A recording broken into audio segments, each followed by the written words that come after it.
मंगलम गरुडध्वजा मंगलम पुंडरीकाक्षो मंगलाय तनूहरिः गणनाथ सरस्वतीं रविशुक्रं बृहस्पतिं पंचेदां संवत्सरे नित्यं वेदवाणीं प्रवर्तते। गुरुर्ब्रह्मा गुरुर्विष्णु गुरुर्देवो महेश्वरा गुरुसाक्षात् परब्रह्म तस्मै श्रीगुरुवे नमः।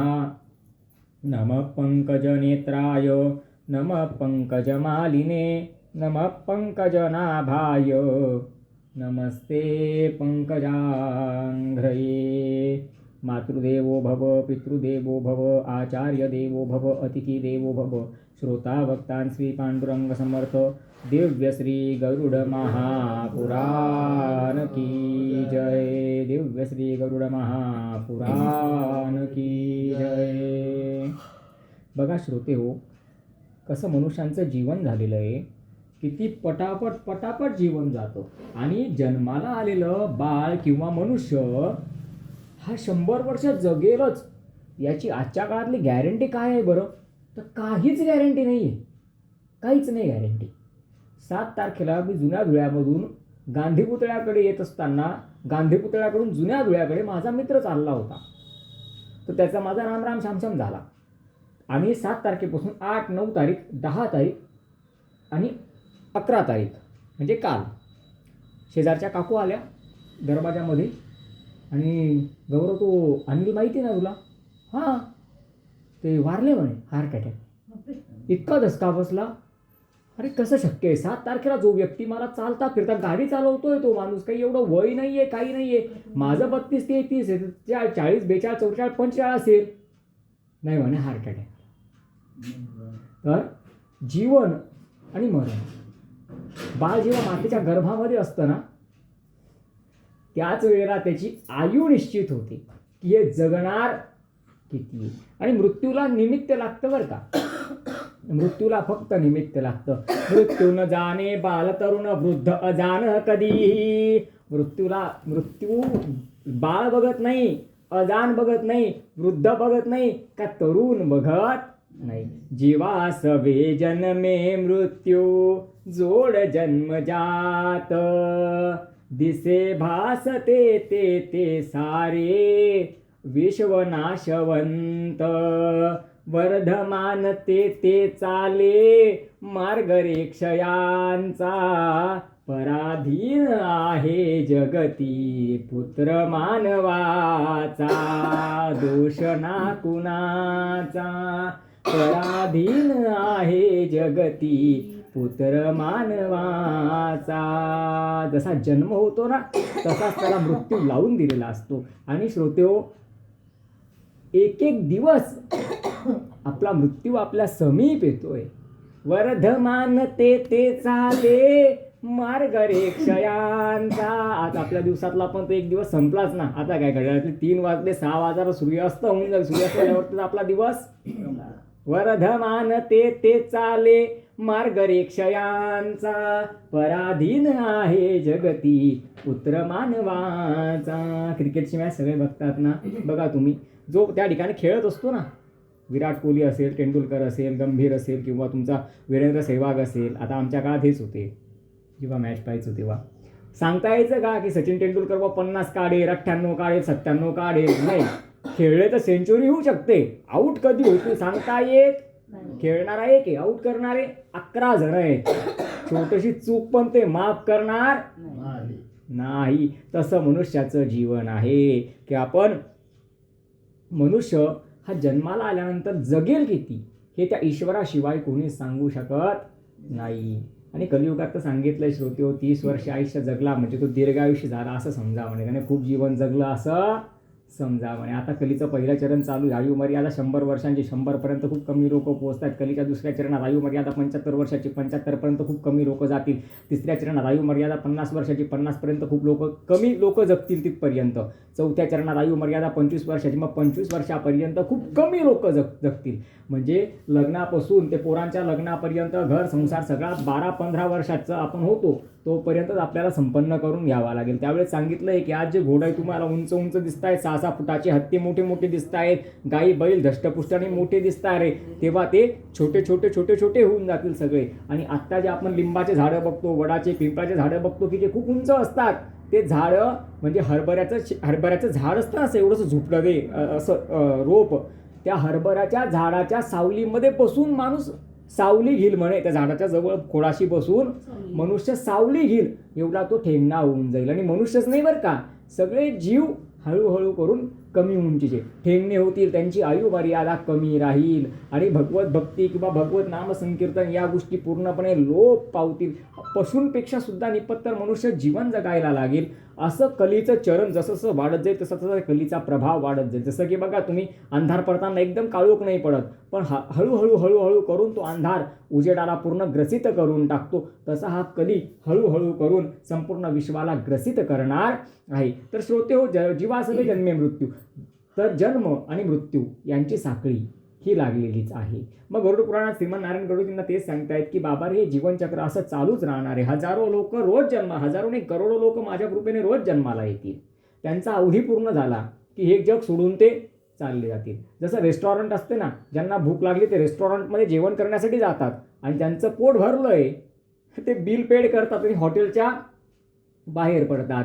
आवागमन लगी दुनिया में जगत है रेस्टोरेंट रे प्यारे, जगत है रेस्टोरेंट, अंत समय में उड़ जाएंगे, अंत समय में उड़ जाएंगे, तेरे तंबू टेंट, जगत में कोई न परमानेंट, जगत में कोई न परमानेंट. कितीही तेल चमेली चंदन साबन, तेल चमेली चंदन साबन, चाहे लगा लो सेंट, जगत में कोई न परमानेंट, जगत में कोई न परमानेंट. हे जग, हे विश्व एखाद्या मोठ्या रेस्टॉरंट सारखं आहे की रात्रंदिवस तिथे भूक लागते, ते जेवायला येतात आणि यांचं पोट भरलं ते तिथून बाहेर पडतात. असं जन्म आणि मृत्यूचं सातत्याने चक्र चालूच असतं. म्हणजे जन्म आणि मृत्यूचं चक्र थांबत का नाही, असं सातत्याने चालूच का असतं. तर रामदास स्वामी आपल्या मनाच्या श्लोकांमध्ये लिहितात, मरे एक त्याचा दुजा शोक वाहे, मरे एक त्याचा दुजा शोक वाहे, अकस्मात तोही पुढे जात आहे. अरे पुरे ना जनी लोभरे शोभ त्याते, म्हणून कुडी मागुता जन्म घेते. म्हणे एकदा जन्माला यांच्या इच्छाच तृप्त होत नाही म्हणून हे पुन्हा पुन्हा जन्माला येतात. म्हणे प्रत्येक व्यक्ती जाताना आहे ना काहीतरी इच्छा मनात ठेवून जातो. अगदी म्हणजे आपलं मोठे मोठे राजे महाराजे सुद्धा गेले तर काही ना काही इच्छा मनात ठेवून गेले, त्यांचा सुद्धा पुनर्जन्म हा झालेला आहे. तर मनुष्याच्या इच्छांची तृप्ती होत नाही म्हणून तो पुन्हा पुन्हा जन्माला येतो. आणि जो जन्माला आला आहे त्याचा मृत्यू निश्चित आहे. ज्याचा मृत्यू झालेला आहे तो पुन्हा जन्माला येणं हे निश्चित आहे. सृष्टीचं चक्र सातत्याने असंच चालू राहतं. ज्याप्रमाणे समुद्रात पाण्याच्या लहरी निर्माणच होत राहतात, त्या कधीच थांबूच शकत नाही किंवा त्या पाण्याच्या लाटांचं लहरींचं निर्माण कोणी थांबवू शकत नाही, तसं जन्म आणि मृत्यू हे कोणाच्या हातात पण नाही आणि कोणी थांबवू पण शकत नाही. तर सांगण्याचा उद्देश असा की श्रीमन नारायण गरुडजींना म्हणताय की जन्म आणि मृत्यूवरती शोक करणं हे योग्यच नाहीये. जन्म हा होणारच आहे, मग जन्मावरती आपण आनंद व्यक्त करतो, म्हणून मृत्यूनंतर शोक करणं आपल्याला अनिवार्य होत असतं. अन्यथा जसा जन्म आहे तसा जन्माला तो मृत्यू पण लावून दिलेला आहे. सकाळी जे अन्न बनवलं आहे ते संध्याकाळी खराबच होणार आहे. तसं त्या अन्नाने हा देह भरण पोषण पावलेला आहे. याच्या दीर्घ आयुष्याची काय कथा. त्याच्यामध्ये वातावरण क्लायमॅक्स जो काही आहे, मध्यंतरी कोरोनाचा कालावधी होता, कोरोनाच्या कालावधीमध्ये तर किती किती किती लोकांनी आपल्या श्रेष्ठ बंधू बांधव पुत्र पौत्र गमावले. तर मृत्यू हा असाच आहे, त्यावरती कोणाचा अधिकार पण चालत नाही. पराधीन आहे जगती पुत्र मानवाचा. म्हणून कोणी आपल्या घरात देह ठेवला असेल तर श्रीमन नारायणांनी सांगितलंय गरुडाला की गरुड पुराणाचं श्रवण करायला पाहिजे, कारण गरुड पुराणाचं श्रवण म्हणजे दुःखावरती औषध असतं. जरा मरण यातून सुटला कोण प्राणी जात, दुःख मुक्त जगला कारे कुणी जीवनात. काय शोक करसी वेड्या स्वप्नीच्या फलांचा, पराधीन आहे जगती पुत्र मानवाचा. जरा पीडा मृत्यू दुःख या सगळ्या गोष्टी या मनुष्याच्या जीवाला लावून द्या. आणि मनुष्यच काय, पशु पक्षी प्राणी जलचर नभचर स्तरचर सगळेच भोगतायत. म्हणून श्रीमन नारायण गरुडजींना सांगतायत की या मनुष्याने जर माझी भक्ती केली तर माझ्या हातात एवढी सत्ता आहे की मी क्षणार्धात यांना मुक्त करू शकतो. म्हणून गरुड पुराणाचं आपण श्रवण करतो ना, तर गरुड पुराणाचं श्रवण केल्याने मनुष्य निष्पाप होतो आणि निष्पाप मनुष्य भगवंताची भक्ती करायला लागतो आणि जो भगवंताची भक्ती करतो तो सहजरित्या मुक्तीला प्राप्त होऊन जातो. अन्यथा हिमालयात जाऊन कठोर तपस्या करत बसले तरी मुक्ती मिळण्याची गॅरंटी वॉरंटी प्रभू देत नाही. प्रभू म्हणता गॅरंटी वॉरंटी त्यालाच दिली जाईल जो माझा निस्सीम भक्त आहे. सर्व धर्मान परित्याज्य मामेका शरणं व्रज अहम त्वाम सर्व पापेभ्यो मोक्षयिष्यामि मां शुच. अर्जुनाने विचारलं होतं एवढ्या लोकांची हत्या मी करेल, मला पाप नाही लागणार का म्हणे प्रभू. मला राज्य नको, मला ऐश्वर्य नको, माझा भिक्षा मागून मी संन्यास धारण करून अन्न ग्रहण करेल म्हणे. काही नको म्हणे, मला राज्य पाहिजे रे हस्तिनापुराचं, म्हणून इतके लोक मी मारू का? एवढा अविवेकी तर मी नाही. पण प्रभूंनी समजवलं की अरे तुला राज्य मिळवावं म्हणून युद्ध करायला मी सांगतच नाहीये. समोरून अधर्म होतोय तर तो अधर्म थांबवण्यासाठी कोणीतरी तर पुढे झालं पाहिजे. आणि अधर्म थांबवण्याची ताकद ज्यांच्यामध्ये आहे ते शस्त्रास्त्र ठेवून संन्यास घेऊन पळून गेले किंवा चालले गेले, संन्यास त्यांनी घेऊन घेतला, तर त्या अधर्माला थांबवायचं कोणी? तुझं युद्ध लोकांची नाही आहे, तुला मारायचं त्यांना आहे ज्यांनी अधर्म केलेला आहे, जे धर्माचं आचरण करत नाही. म्हणून तुला युद्ध करणं भाग आहे. तुला पाप नाही लागणार अर्जुना. का पाप नाही लागणार? तू माझा भक्त आहे. तुझ्या सगळ्या पापांना तर मी चुटकी सरसी दहन करून टाकेल, दग्ध करून टाकेल. तुझ्या पापांचा हिशोब माझ्या सत्तेशिवाय यमराज पण पापाचा हिशोब बघू शकत नाही. म्हणून श्रीमन नारायणांनी गीतेमध्ये श्रीकृष्णाने अर्जुनाला सांगितलं सर्व धर्मान् परित्यज्य मामेका शरणं व्रज अहं त्वां सर्व पापेभ्यो मोक्षयिष्यामि मां शुच. तू माझा भक्त बन, तुझे सगळे पाप मी चुटकी सरशी संपवून टाकेल. जसं कापसाचा ढीग किती मोठा असला आणि त्याला जर अग्नीची ठिणगी लागून गेली तर बघता बघता तो कापसाचा ढीग हा जळून भस्म होतो. तसं भगवंताची भक्ती असते की आपले करोडो जन्मांचे पातकसुद्धा भगवंताच्या भक्तीने, भगवंताच्या नामाने, भगवंताच्या कथेने निघायला म्हणजे संपायला सुरुवात होते किंवा दहन व्हायला सुरुवात होत असते. मग श्रीमन नारायणांनी गरुडजींना काय सांगितलं पहिल्या अध्यायामध्ये की मनुष्य या मनुष्य जन्मावरती, मनुष्य जीवावरती खूप प्रेम करतो आणि एवढा प्रेम हा करतो, भगवंताची भक्ती, नाम संकीर्तन वगैरे काहीच होत नाही. उदरनिर्वाहासाठी नाना प्रकारच्या चेष्टा कराव्या लागतात आणि एक दिवस मात्र शरीर साथ सोडून देतं. गुडघे आपले असले तरी एक वयानंतर आपला भार ते घेत नाही. आणि अशा प्रकारे तो वृद्ध मनुष्य आतुर कालामध्ये घशातनं घुरघुर आवाज येतो, श्वास घ्यायला खूप त्रास होतो, हजारो विंजू एकाच वेळेला एकाच जागेवर दंश करावे इतक्या यातनांनी त्या पाशामध्ये बद्ध असलेला तो प्राण ते यमदूत अतिशय निर्दयीपणे खेचून त्या शरीरातनं बाहेर काढतात आणि तो जीव यमाच्या मार्गावरती एकटाच रात्रंदिवस प्रवास करायला लागतोय. सगळं आपण पहिल्या अध्यायामध्ये बघितलं होतं. बघा ना श्रोतेहो, जीवनपर्यंत मनुष्य धन धन धन धन करतो, म्हणजे पैशाच्या मागे पळतो म्हणा किंवा धन धन धन धन करतो आणि मेल्यानंतर मृत्यूनंतर त्याच्या नावापुढे नि शब्द लागतो. अर्थ काय ते यार? धन निधन म्हणजे निर्धन. जीवनपर्यंत धन धन केलं आणि मृत्यूच्या पश्चात त्याच्या शब्दापुढे काय शब्द लागला? निधन. निधन म्हणजे ज्याच्याकडे आता काहीच. बघा ना तुम्ही, रतन टाटांसारख्या व्यक्तीने देह ठेवला. अरे टाटा इंडस्ट्री किती मोठी आहे. हॉटेल ताज हॉटेलचे मालक रतन टाटा आहेत. आज हायवेला टाटाच्या ट्रक वगैरे चालतात. टाटा इंडस्ट्री खूप मोठी आहे. आपल्या घरामध्ये टाटाचं मीठ असतं प्रत्येकाच्या, बरोबर. म्हणजे त्यांची संपदा किती अतुल्य असेल. 8 आणि 4 तरी सोबत घेऊ शकले का? नाही घेऊन जाऊ शकले. तर अशा प्रकारे मनुष्य म्हणतो माझं धन, माझं घर, माझे मित्र, माझे आप्त, माझे इष्ट, माझी कन्या, माझा पुत्र, पण तो हे कधीच लक्षात घेत नाही किंवा या भगवंताच्या मोहमायेने वशीभूत झाल्यामुळे त्याला हा कधीच लक्षात येत नाही की प्रपंच खोटा हा मृगपाणी, घेरे फिरती प्राणी, कन्या सुतदारान, धन माझे मिथ्या वदतो वाणी, अंतीने तिल हे यमदूत, संगेन ये कोणी, निर्गुण रेणुकारे भवानी, जपतो मी निर्वाणी, लो लागला. शेवटी ते यमदूत एकट्यालाच घेऊन जातात. त्या यमाच्या मार्गावर रात्रंदिवस तो मार्ग चालावा लागतो आणि यमाचा मार्ग हा अत्यंत दुःखदायी आहे. श्रोतेहो, मार्गात नाना प्रकारचे काटे आहेत, काचा आहेत, खिळे आहेत. तो मार्ग म्हणजे आपल्यासारखा काय साखरी रोडचा नॅशनल हायवे नाही बरं का, तो मार्ग अतिशय दुर्गम आहे.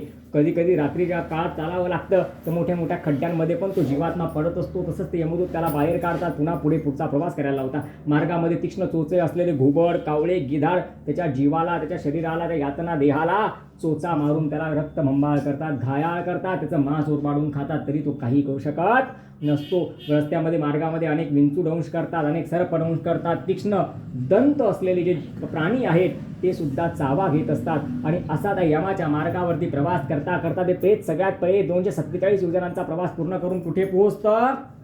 सौरीपूर. कुठे जाऊन पोहोचतं ते प्रेत? सौरीपूर. सौरीपुरानंतर ते प्रेत कुठे जाऊन पोहोचतं? सौरीपुरानंतर ते प्रेत जाऊन पोहोचतं सौम्यपूर. सौम्यपुरानंतर ते प्रेत कुठे जातं? सौम्यपूर. सौम्यपुरानंतर ते प्रेत कुठे जातं? नरेंद्र भवन. नरेंद्र भवनानंतर ते गंधर्वपूर, शैलागम, क्रौंच, क्रूर, विचित्र भवन. 6व्या महिन्यापर्यंत ते प्रेत विचित्र भवन पर्यंत जाऊन पोहोचतं. आणि रोज दिवस रात्र किती चालावं लागतं? 247 योजन एवढं अंतर चालावं लागतं. त्याच्यानंतर बृहत्पूर, दुःखद, नानाक्रंद, सुतप्त, रौद्र आणि पयोदर्शन. शीताढ्यपूर. आणि शीताढ्यपुरानंतर 11.5 महिने जवळजवळ पूर्ण होत आले की ते प्रेत बहुभीतीपुरापर्यंत येऊन पोहोचतं. आणि बहुभीतीची पुराच्या पुढचं नगर कोणतं आहे? यमपूर. बहुभीतीची पुराच्या पुढे कोणतं स्टेशन आहे? कोणतं नगर आहे? यमपूर. तर यमपुराला अशा प्रकारे 11.5 महिन्यांपर्यंत ते प्रेत जाऊन पोहोचतं. तर अशा या दुर्गम यमाच्या मार्गावर चालावं लागतं. मग श्रोते हो, 3ऱ्या अध्यायामध्ये जे श्रवण आणि श्रावणी या आहेत, चित्रगुप्त आहे, धर्मध्वज नावाचे 4 द्वारपाल आहेत, सूर्य आहे, चंद्र आहे, दिवस आहे, रात्र आहे, संध्या आहे, असे अग्नी, वायू, पृथ्वी, जल, आकाश, तेज असे अनेक देवी देवता आपल्या पाप आणि पुण्याचे साक्षी असतात. श्रवण देवता पुरुषांच्या क्रियाकर्मांवरती म्हणजे पुरुषांच्या सगळ्या पाप आणि पुण्याची माहिती स्वतःजवळ ठेवतात. आणि त्यांच्या पत्नी या श्रावणी या ज्या आहेत त्या स्त्रियांच्या सगळ्या पाप आणि पुण्याची माहिती आपल्याजवळ ठेवतात. भगवान श्रीमन नारायणांच्या आशीर्वादाने त्यांना अशी दिव्य शक्ती प्राप्त आहे की ते जीवात्म्याबद्दलच्या पाप आणि पुण्याची इत्तमभूत माहिती एका क्षणात आपल्याकडे मिळवू शकतात. ही दिव्य दृष्टी, दिव्य शक्ती त्या श्रवण आणि श्रावणी यांना दिलेली आहे. म्हणजे पुण्यात्मा लोक आहे त्यांच्याबद्दल ते यमराजांना सांगतात की महाराज जास्त शिक्षा करू नका, थोडेफार पाप त्यांच्याकडनं झालेत, काही क्वाचिक मानसिक, पण लोक खूप चांगले हो, माणूस असून माणसाची माणसाप्रमाणे वागलेले आहेत. गरिबाला अन्न दिलेलं आहे, धान्याला पाणी दिलेलं आहे, कधी गाय उपाशी त्यांच्या दरवाजातनं गेली नाही, कधी कुत्रं पोळी खाण्यापासून त्यांच्या घरापासून गेलेलं नाहीये. चांगले लोक महाराज जास्त शिक्षा करू नका अशा आपल्याबद्दल त्यांना ते काय करतात? विनंती करतात किंवा 2 गोष्टी चांगल्या सांगतात. आणि एखादा उन्माद करणारा दुष्ट दुराचारी पापात्मा ज्यावेळेस त्यांच्या समीप जातो त्यावेळेस त्याचा वृत्तांत ऐकून ते खूप संतप्त होतात आणि यमराजांना सांगतात की शिक्षेमध्ये कुठलीच गय करू नका महाराज, खूप अन्याय केलेला आहे, अनेक लोकांवरती अन्याय केलेला आहे. एका ठिकाणी मला कोणीतरी गोष्ट सांगितली होती, म्हणजे अतिशय त्यांचं ते ज्या व्यक्तीबद्दल सांगितलं होतं मला, त्यांना नाना प्रकारचे व्याधी वृद्धापकाळात झाले होते की मरणसुद्धा दुष्वार होऊन गेलं होतं, म्हणजे देवाकडे मृत्यू मागून सुद्धा मृत्यू येत नव्हता. तर मी त्यांच्या त्या अवस्थेवर खूप दुःख व्यक्त केलं. बरेच लोक त्या ठिकाणी होते. तर मग मी थोडंसं साईडला वगैरे असताना एक जण त्या ठिकाणी आला म्हणे, गुरुजी अहो असा तसा नव्हता म्हणे महाराज. म्हणजे तो चौकातल्या दूधवाल्याकडे जर गेला आणि त्याला सांगितलं मला 2 लिटर दूध पाहिजे आणि त्याने जर पैसे नाही मागितले, दूध देऊन दिलं घाबरून याला भीतीपोटी, तर हा स्वतःहून पैसे देईल. आणि जर त्याने कधी पैसे मागितले मग त्याला वादविवाद करायचं, भांडण करायचं, मग तुझं 20 लिटर दूध सांडून टाकायचं, तू काय करशील मी पाहून गेला, असा भयंकर तो उन्माद. म्हणजे जर समोरचा मला घाबरून मान देतोय तर मी त्याचा, आणि तो जर मला विरोध करतोय तर मग मी दाखवतो माझ्यात किती ताकद आहे, मी किती पैलवान आहे. तर असे जे लोक असतात यांच्याबद्दल श्रवण आणि श्रावणी खूप संतप्त होतात आणि ते यमराजांना मग सगळी माहिती सांगतात. आणि आपण म्हणतो ना तिखट मीठ लावून सांगणं, तसं मध्ये तिखट मीठ लावून सांगतात. आणि आपल्यासारखा चांगला व्यक्ती गेला ना मग यमराजांना ते अगोदरच आपल्याबद्दल चांगल्या गोष्टी सांगून प्रसन्न करून ठेवतात की नाही हां महाराज झालेत पाप, पण एवढे नाही महाराज, नजर भूलचुकणे झालेले आहेत, अमुक आहे ढमुक आहे, ते आपल्याबद्दल यमराजांना चांगल्या म्हणजे कन्व्हिन्स करण्याचा प्रयत्न करत असतात. इंग्लिशमध्ये बोलायचं तर कन्व्हिन्स करण्याचा प्रयत्न करत असतात. तर श्रोते हो, आपल्याकडे असलेल्या वस्तूंचा मनुष्याने सदुपयोग करायला. बुद्धिं विवादाय. जो मनुष्य बुद्धी असून फक्त वादविवाद आणि भांडणं करण्यासाठी जर त्या बुद्धीचा उपयोग करत असेल तर ती बुद्धी काय कामाची आहे? म्हणून आपल्या बुद्धीचा उपयोग आपण विवादासाठी नाही करायचा. बुद्धिं विवादाय धनं मदाय. जर खरंच भगवंतांनी धन दिलं असेल तर त्या धनाचा उपयोग सत्कर्मासाठी, कर्मासाठी, गरिबांच्या मदतीसाठी, गरिबांच्या सेवेसाठी मनुष्याने केला पाहिजे. उगाच त्या धनाचा अहंकार काही उपयोगाचा बुद्धिपाताय धनम मदाय शक्तींचे साधो परिपीडनाय. देवाने शक्ती दिलेली आहे म्हणून गरीब लोकांनाच पीडा द्यायची का? गरीब लोकांवरच अन्याय करायचा का? शक्तींचे साधू परिपीडनाय. अरे नाही, खरंच साधू विपरीत मिळतात. खरा साधू खरा संत या वरच्या गुणांपेक्षा पूर्णपणे विपरीत असतो. तो यज्ञाय दानाय च रक्षणाय. तो बुद्धीचा उपयोग यज्ञ करण्यासाठी करतो, धनाचा उपयोग दान करण्यासाठी करतो आणि ताकदीचा उपयोग गरिबांच्या रक्षणासाठी करतो किंवा अन्यायाच्या विरुद्ध आवाज उचलण्यासाठी करत असतो. आणि जो व्यक्ती वरती सांगितलेल्या गोष्टींप्रमाणे किंवा उदाहरण दिल्याप्रमाणे दुष्ट दुराचारी वागतो त्याच्याबद्दल श्रवण आणि श्रावणी या यमराजांना खूप सारं सांगत असतात की याला खूप कठोर शिक्षा करा. आणि जो व्यक्ती दुसऱ्या खालच्या ओळीत सांगितल्याप्रमाणे वागत असतो त्याच्याबद्दल श्रवण श्रावणी आणि बाकीचे देवी देवता यमराजांना सांगतात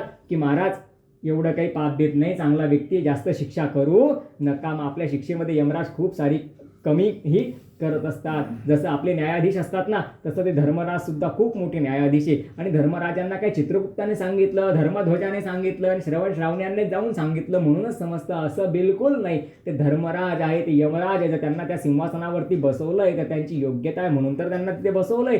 अरे सूर्यपुत्र आहेत, शनी त्यांचे सख्खे भाऊ आहेत, प्रजापती त्यांचे सख्खे भाऊ यम आणि प्रजापती हे शनिदेवांचे सख्खे भाऊ आहेत. ते सूर्यनंदन आहेत, भयंकर प्रतापी आहेत. ते पुरुषांबद्दल स्त्रियांबद्दल पाप पुण्याचा इत्थंभूत हिशोब ठेवतात. पाप करोनी पापी मन हे सैरा वैरा पळतैर. काय काय केलंस भल्या मानसा देवाला सार कळतैर. इथपर्यंत आपण कुठल्या अध्यायात बघितलं? तिसऱ्या. जायचं 10व्या अध्यायापर्यंत. आत्ताशी आपण पोहोचलो 3ऱ्या अध्यायापर्यंत. 4था पण अध्याय तुम्हाला सांगतो. अत्यंत कोपा कटुताश्च वाणी. अत्यंत कोपा कटुताश्च वाणी दरिद्रताश्च स्वजनेषु वैरम नीच प्रसंग कुलहीन सेवा चिन्नाय देहे नरकस्थितानाम. श्रीमन्नारायण गरुडजींना सांगतायत की ज्यांच्यामध्ये हे दुर्गुण असतात ना गरुडा, हे डायरेक्ट नरकात जातात. यांचा जास्त पाप पुण्याचा हिशोब सुद्धा यमराजांना पाहण्याची गरज पडत. आणि हे काही अशी 1-2 नरकात नाही जात बरं का. एक नरक भोगल्यानंतर दुसऱ्यात भोगल्यानंतर तिसरा नरक भोगल्यानंतर 4थ्या नरकात. हे 21च्या 21 नरक फिरतात आणि तरी यांच्या पापकर्माचे फल पूर्ण झाले नाही. तर 86 लाख नरकांची व्यवस्था प्रभूंनी अगोदरच करून ठेवलेली आहे. जसं प्रत्येक शहरामध्ये एक जेल असते, पोलीस स्टेशन असतं, का म्हणजे न्याय प्रक्रिया असते, न्याय व्यवस्था असते आणि न्यायालय असतं. मग मनुष्याला जर एवढं समजतंय तर ज्याने खालून वरून अख्खा ब्रह्मांड निर्माण करून दिला त्या प्रभूंना नाही का इतकी छोटी गोष्ट कळणार बरं. तर त्यांनी पण सगळी व्यवस्था अगोदरच्या अगोदर करून ठेवली. मग कोण कोण जातं नरकात बरं? अत्यंत कोपा. जो मनुष्य खूप कोप करतो. कोप कसा?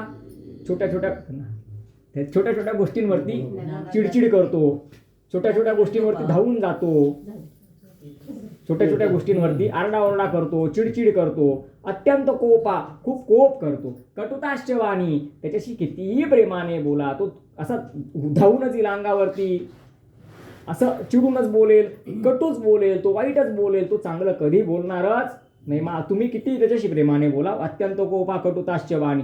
दरिद्रता. मग दरिद्रता कसं? धन भरपूर आहे पण स्वतः दान आणि धर्म तो सोडावो. तो स्वतःसाठी पण रुपया खर्च बिना चप्पलचा फेल पण 100-200 रुपयाची चप्पल तो घेणार. म्हणजे धन आहे पण त्याच्या स्वभावातच ती दरिद्रता भरलेली आहे की स्वतःसाठी पण नाही. थंडी खूप वाजते, स्वेटर घ्यायला 400-500 रुपये काही महाग नाही त्याच्यासाठी. तो 200-300-500 कोटीचा मालक आहे. तो थंडी बिना स्वेटरची काढल. तो पैसे खर्च करणार नाही. शरीराचे हाल झाले चालतील पण माझं धन जायला नको. अरे धनापेक्षा धनवान नेहमी मोठाच असतो. धनवानापुढे धन काय चीज आहे? काही महत्वाचं नाहीये. तर अत्यंत कोपा कटुताश्च वाणी दरिद्रताश्च स्वजनेषु वैरम. जे लोक आपल्याच घरात, आपल्याच परिवारात, आपल्याच खूप जवळच्या जे नातलग असतात म्हणजे अगदी आई वडील पत्नी पुत्र अशा जवळच्या ऋणानुबंधांमध्ये सुद्धा कटुता ठेवतात. अत्यंत कोपा कटुताश्च वाणी दरिद्रताश्च स्वजनेषु वैरम. तो वैर भावना ठेवतात, भावंडांची वैर भावना ठेवतात, मित्रपरिवारांची किंवा सगळ्यांबद्दल प्राणीमात्रांबद्दल वगैरे मनामध्ये वैर भावना ठेवतात. तर हे लोक कुठे जातात? नरकात जातात. नीच प्रसंग कुलहीन सेवा. जे कायम वाईटच लोकांच्या संगतीमध्ये राहतात, दुष्ट दुराचारी भ्रष्ट मानसिकतेच्या लोकांच्याच ते संगतीमध्ये राहतात, कधी उच्च विचार असलेल्या लोकांच्या संगतीत जात नाही, कधी भगवंताच्या कथा प्रवचन ऐकायला जात नाही, कधी कीर्तन ऐकायला जात नाही, कधी सत्कर्मामध्ये त्यांचं मन लागत नाही, नीच प्रसंग असे लोक कुठे जातात? वैतरणा नदीमध्ये. वैतरणा नदी पार केल्यानंतर सरळ यमदरबारापासून पुढे नरक लोकाला ते जात असतात. न काय सांगितलं अजून? नीच प्रसंग कुलहीन सेवा, जे आपल्या घरातल्या परिवारातल्या लोकांची कधीच सेवा करत नाही. कोणी ग्लासभर पाणी मागितलं तर त्यांना राग येतो, ते ग्लासभर पाणी पण घरात कोणाला देत नाही, म्हणजे कोणाची सेवा करत नाही, किंवा असं वयोवृद्ध लोकांना खूप हाल करतात.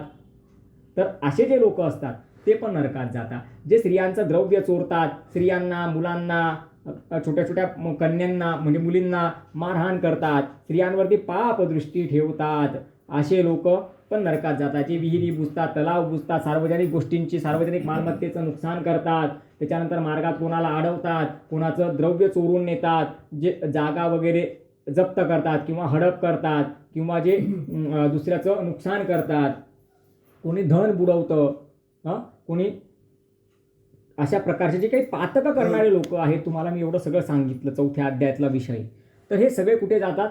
नरक लोकाला जातात. अजून काय सांगितलं होतं मी 4थ्या अध्यायात, आठवतं का तुम्हाला? चामडे विकणारे लोक, केस विकणाऱ्या स्त्रिया आणि विषाचा व्यापार करणारा व्यापारी, चिन्ह आणि देहे नरकास्थितानाम, गरुडा हे 100% नरकातच जातात. म्हणून मी तुम्हाला बोललो पण होतो की त्या केसांचा संग्रह करणं आणि त्याचा विक्रय करणं हे सोडून द्या.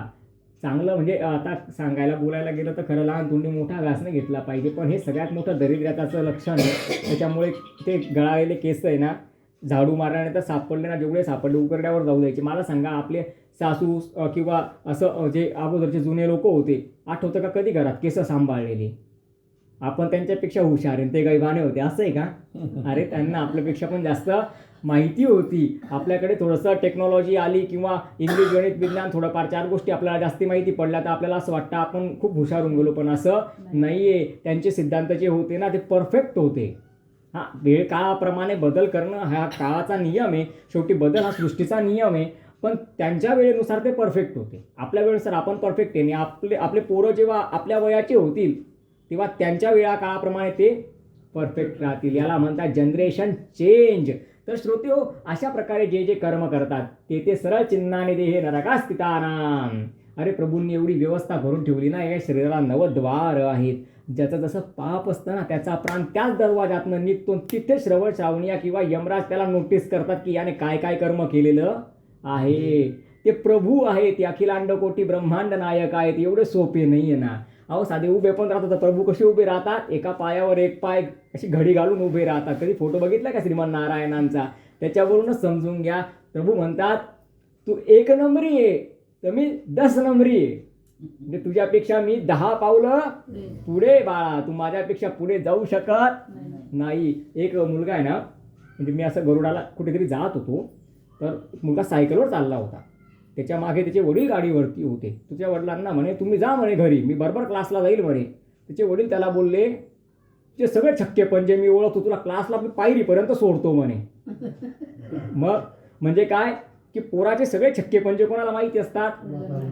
हा, तसं आपण जर छळकपटने वागलो, छक्क्या पंजाने वागलो तर परमेश्वर आपली एकूण एक गोष्ट जाणतो, हे सत्य आहे. म्हणून मागे मी एक भजन म्हटलं होतं, एक स्तुती म्हटली होती छोटीशी. काय म्हटली होती? पाप करोनी पापी मन हे सैरा बैरा पळतैर, काय काय केलं स भल्या मानसा देवाला सार कळतैर. भगवंताला सगळं कळतं म्हणून तर तो ईश्वर आहे, म्हणून तर त्यांना सच्चिदानंद परब्रह्म परमात्मा म्हणतात. तर श्रोतेहो, पहिल्या अध्यायापासून ते 4थ्या अध्यायापर्यंत आपण सगळ्या अध्यायांचा क्रम बघितला. प्राण कसा निघतो, यमाच्या मार्गावर कसं चाललं जातं, श्रवण श्रावणी यांचं वर्णन, कोणत्या पापाने नरकाची प्राप्ती होते, इथपर्यंत मी तुम्हाला अगोदर जे सांगितलं होतं ते मी तुम्हाला जवळजवळ कव्हर करून दिलेलं आहे सगळं. आता तुमची पूर्णपणे लिंक लागणार आहे. मग 5व्या अध्यायात काय बघायचं, 4थ्या अध्यायात काय बघितलं ते एकदा जर तुम्हाला नीट लक्षात आलं तर 5वा अध्याय तुम्हाला कळेल, 5वा कळला तर 6वा कळेल, 6वा कळला तर 7वा कळेल. एकही अध्याय तुम्हाला कळला जर नाही तर पुढची अध्याय कळणार नाही. मग 4थ्यामध्ये काय बघितलं, कोणत्या कर्माने नरकाची प्राप्ती होते. आता हे नरकात जे जातात हे सगळे नरकाच्या यातना भोगून यांचं पाप संपलं की पुन्हा यांना जन्माला यावं लागतं. म्हणजे मनुष्य बनून जन्माला येत नाही, हे पशु पक्षी अमुक ढमुक टमुक बनून जन्माला येतात. आणि त्यावेळेस यांना रोग उत्पन्न होतात. मग रोग कसे? आता मनुष्याचा जर काही आजार झाला, काही तब्येत बिघडली तर आपण डॉक्टरकडे जाऊन गोळ्या घेऊ शकतो, औषधं घेऊ शकतो, मेडिकलचा उपयोग आपण करू शकतो. हे करू शकतात का? यांचा कोण वाली असतं? मग भगवंत म्हणतात की ना भुंक्तं क्षीयते कर्मं जन्मकोटी शतेरपि. जसं कर्म केलेलं आहे ते कल्पांतापर्यंत भोगावं लागेल, कारण भगवंताचा न्याय म्हणजे कडक कायदे आहेत. ते प्रभू आहेत, तिथे रिश्वत बिश्वतचा काही प्रकार नाही. ज्ञानी असो की अज्ञानी न्याय एक आहे जाण, मृत्यूला न चुकवी कोणी थोर असो अथवा सान. सोड सोड माया सारी आहे जग हे नश्वर, जैसे ज्याचे कर्म तैसे फल देतो रे ईश्वर. भगवंत म्हणतो मी माफ करत नाही, मी सगळं भोगून घेतो, कंप्लीट झाल्याशिवाय सुटका होत नाही. मग श्रीमान नारायण गरुडजींना सांगतायत, जो ब्राह्मणाची हत्या करतो, ब्राह्मणाचा अपमान करतो, गाईला काठीने मारतो किंवा शस्त्राने मारतो, त्याच्यानंतर काय सांगितलेलं आहे अजून, जो लहान लहान मुलींची हत्या करतो किंवा त्यांना मारतो अथवा भ्रूण हत्या म्हणजे गर्भपात करतो, असा व्यक्ती वेडा जन्माला येतो. म्हणजे तो मनुष्याच्या जन्मात जन्माला आला तरी तो तसा जन्माला येईल. आणि पशुच्या जन्मात गेला तरी त्याची गती मात्र तीच होईल. असं नाही की पशुच्या जन्मात गेला म्हणून तो जास्त दुःखी, मनुष्याच्या जन्मात आला तर थोडासा त्याला त्याच्या दुःखामध्ये काही कमतरता हवी, असं काही नाही आहे. जेव्हा ईश्वराला एखाद्याला दुःख द्यायचं असतं ना, जाको प्रभू दारुण दुःख दे ताकी पहिले मती मारी. आपलं कर्म आपल्याला जे दारुण दुःख देतं ना, ते कर्म मनुष्याला कधीच सोडत नाही. हजारो गायींमध्ये जसं वासरू आपल्या आईला शोधून घेतं, तसं कर्म कर्त्याला शोधूनच घेतं. ठीक आहे. तर अशा प्रकारे ब्रह्महत्या, क्षयरोग आणि कन्येची हत्या करणारा, गाईला मारणारा, त्याच्यानंतर लालसेपोटी अभक्ष भोजन करणारा महोदर नावाचा रोगी बनतो. जो मिष्टान्न इतरांना न देता खातो त्याच्या गळ्यामध्ये गलगंड नावाचा रोग होतो. म्हणून आपण बघा, तुम्ही प्रसादाचा एक पेढा जरी आपल्याला मिळाला, आपण शेजाऱ्याला अर्धा देतो किंवा आपण 2-4 जण असतो तर आपण तुकडे तुकडे करून वाटून घेतो, पण एकटा आपण खात नाही. जे वेदांवर टीका करतात, गाईला किंवा ब्राह्मणाला लात मारणारा लंगडा होतो, वेदांवर टीका करणारा ओठांचा रोगी होतो, जो विवाह मोडतो तो ओठ विहीन जन्माला येतो. अभागी, रत्नांचे अपहरण करणारा, सोने चोरणारा नखांचा रोगी होतो. जो रत्न अलंकारांचे अपहरण करतो किंवा सोनं चोरतो, हे चेन स्नेकर वगैरे नाही म्हणत का आपण, किंवा गळ्यातलं उडून पळून जातात, तर पुढे नरकात वगैरे सगळं भोगून झाल्यानंतर जेव्हा मनुष्य रूपाने येते किंवा पशुपक्ष्यांच्या रूपाने येतील तर नखांचे रोगी राहतात. अन्न चोरणारा उंदीर बनतो, पाण्याची चोरी करणारा चातक होतो. म्हणून आपण पाणी पण लागलं तर विचारून घेतो, साहेब 1 ग्लास पाणी घेऊ का, असं एक शब्द विचारतो त्याला आणि मगच ते पाणी आपण पित असतो. तर अशा प्रकारे तांबूल, फळं आणि पुष्प चोरणारा जंगलामध्ये वानर होतो. म्हणून एखाद्याच्या कंपाऊंड बाहेर फुलांचं काहीतरी झाड आहे, त्याला फुलं लागलेले न विचारता आपण तोडून घेतले आणि ते देवाला वाहिले तर देव ते मान्य करत. देव म्हणतो मला सुमन, मला पुष्प प्रिय आहे म्हणजे मला सुमन प्रिय आहे. सुमन प्रिय आहे म्हणजे सु म्हणजे स्वच्छ आणि मन म्हणजे मन.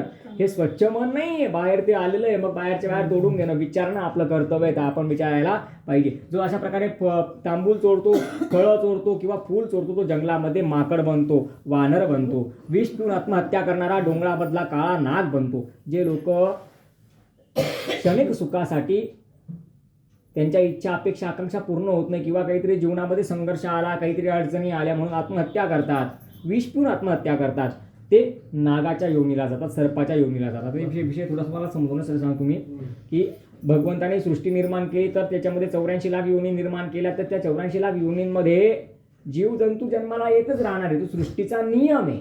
त्याच्यात आपण असं नाही ठरवू शकत की हे कुत्रो आहे म्हणजे याने पापच केलं असेल, असं ठरवलं जाऊ शकत नाही. ती योनी आहे, त्यांची वाढ होणारच आहे.